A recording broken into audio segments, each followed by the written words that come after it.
Hello again to another Agakala reaction. Today we're watching The Lies That Sell Fast Fashion from Vox. Oh, another Vox video this week. And fast fashion. Well, the first thing that comes to mind is Shein. And yeah, all the cheap fashion that I'm guilty of buying from time to time. So let's just watch what they have to say about it. I know that it's not that great, obviously, but well, not everyone can afford normal fashion. So yeah, let's just start. So I'm not blowing anyone's mind here by saying that fast fashion is bad, right? I'm pretty sure we've read all those articles and watched all those videos before. But then at the end of last year, I saw the viral TikToks where 6 influencers were invited to go to Shein. Instead of doing, I think, what Shein intended, it really undermined the credibility of the brand and made it look like they had something to hide. But if so many of us understood that this was a publicity stunt, how do we explain Shein turning a $30 billion annual profit? Or how Temu was able to afford a Super Bowl ad? The rise and wild success of these companies can only mean one thing. We're still buying from them. Yeah. Why? Because it's cheap. It actually is deeper than you think. But we can do better.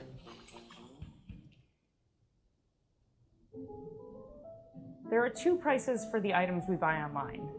The price you pay, and then the actual cost. The actual cost consists of things like material, labor, and this. Fashion is an industry that generates a stunning amount of waste. Recent estimates say that 92 million tons of clothing end up in landfills each year. The trouble with the actual cost is that it's usually deliberately hidden from us. A 2023 report from the Fashion Transparency Index found that 45% of major fashion brands haven't disclosed their supplier list, and only 1% of major fashion brands disclose the number of workers being paid a living wage. Everything we wear was put together by human hands. There are no clothes sewing robots. You cannot put a bunch of fabric into a machine, press a button, and a shirt comes out the other end. It was made by people. It was made by humans sitting at a sewing machine and putting it together. Labor is supposed to be the most expensive part of making something. That when you get it and it's $5, the question should be, well, who got shortchanged? That lack of transparency is part of a system that's rapidly developed and become normalized over the years. Fast fashion brands like H&M and Zara initially existed to bring you trends from runway to rack at affordable prices fast. But with the rise of e-commerce, we have turbocharged what we mean by fast and cheap. H&M and Zara are still problems. They're not good guys here. But companies like Shein and now Temu, I believe, outpace them by orders of magnitude. To give you a scale, a company like Gap typically produces around 12,000 styles annually.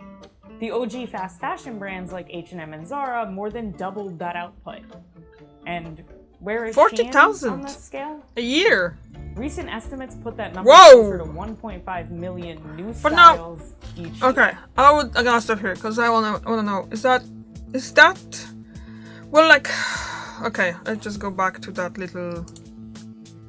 Yes. So here we are at Gap, H&M, and Zara. All of them are mainly clothing brands. Yeah.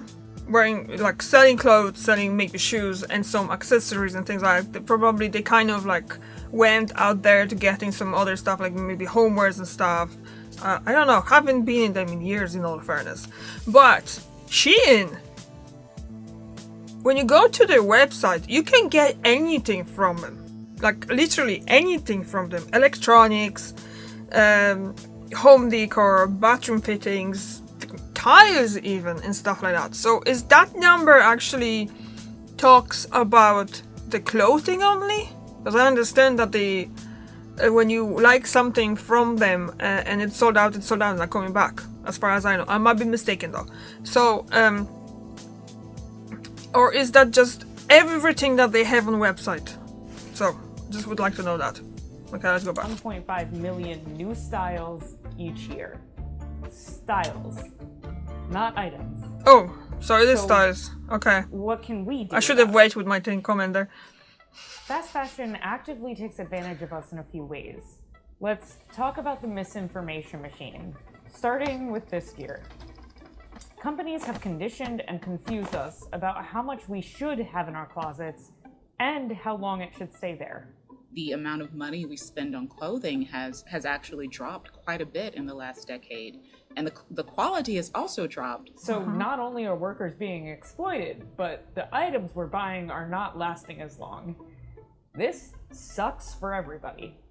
Now, it's hard to justify spending significantly more when you're used to paying less.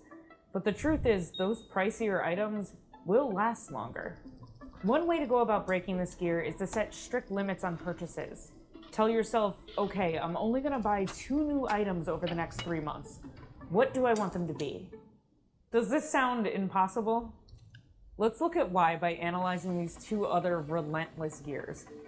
This one is the consumption problem. And that's why Timu's tagline is shop like a billionaire. Yeah. We're buying more than ever. In 2018, the average American was buying 68 new items of clothing each year. Just clothing. And at that time, Shein was only valued at $2 billion. Today, TikTok is a huge culprit for trying to convince us that we just need more all the time.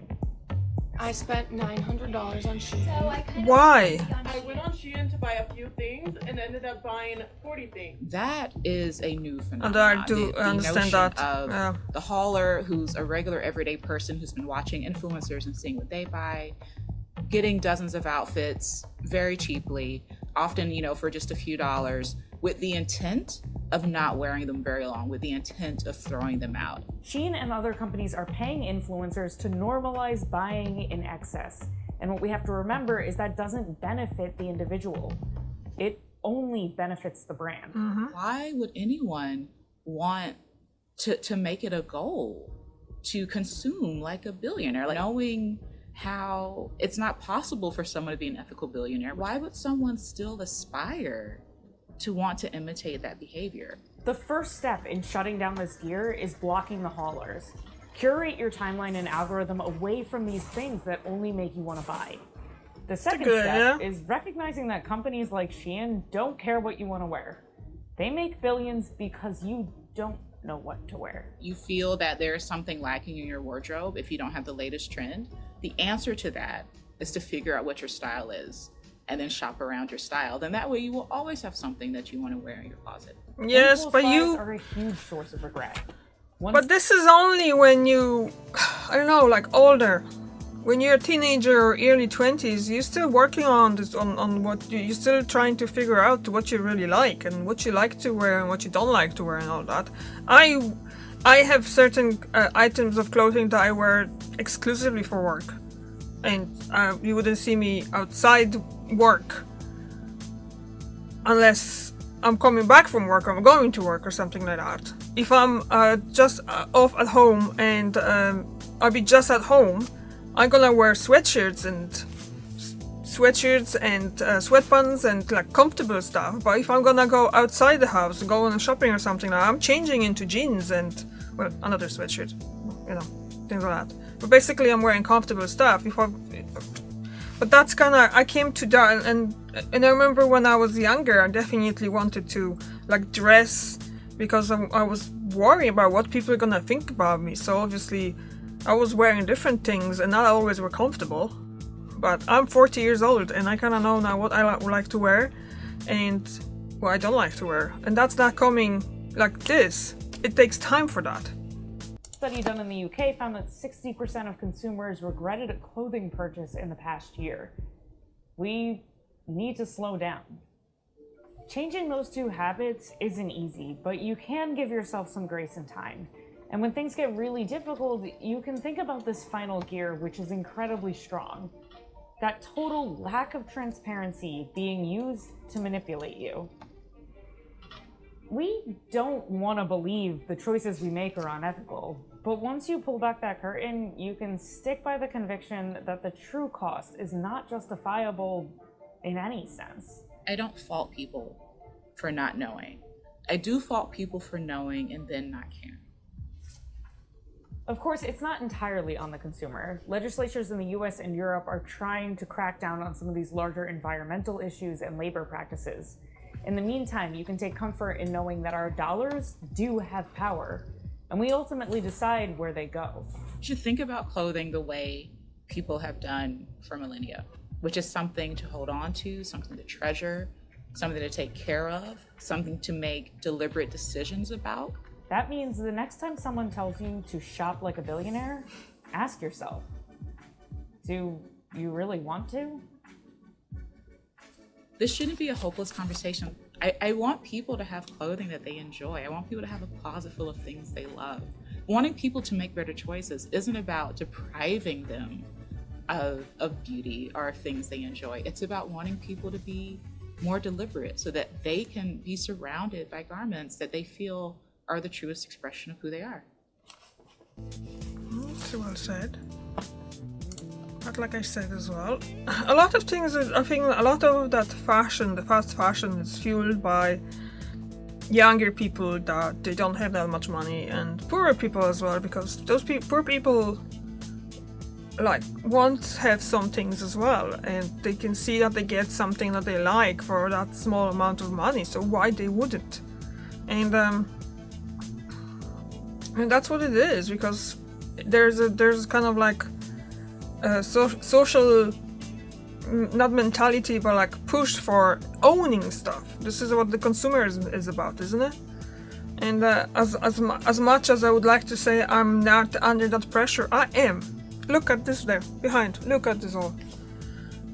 I'm a 40-year-old woman. Look how many toys is in there. And I see something else. Look. And that's not even all of them. There's still more. Still more than are unpacked, and I'm gonna have to get them organized some way soon, because I need this room to be, well, presentable soon, and be able to actually, have guests staying over here. So, what do you think about fast fashion? Do you buy it? Because I'm not saying I'm not going to buy after watching this video. I probably be buying from time to time, and I'm not really buying that much clothes, but I do when I see a sale, let's say. But then I'm a bit of a hoarder, so those clothes gonna be with me for a really long time. I still have stuff from 20 years ago. So thank you very much for watching, and I'll see you tomorrow. Bye.